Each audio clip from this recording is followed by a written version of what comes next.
Hello everyone, in this video, I will show you how to fix the EA app unable to connect problem on your PC.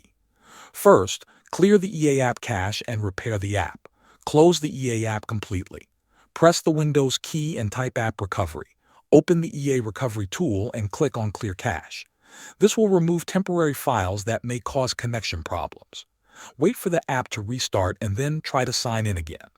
Next, check your internet connection. Restart your router by turning it off for about 30 seconds and then turning it back on. Make sure your PC is connected to the internet. Also, check your date and time settings. Right-click on the time in the taskbar, choose Adjust Date and Time, and make sure it is set automatically.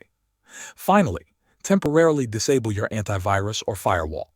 Sometimes security software blocks the connection.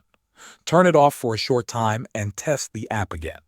If it works, add the EA app as an exception in your security settings. After these steps, the connection issue should be fixed. Thanks for watching.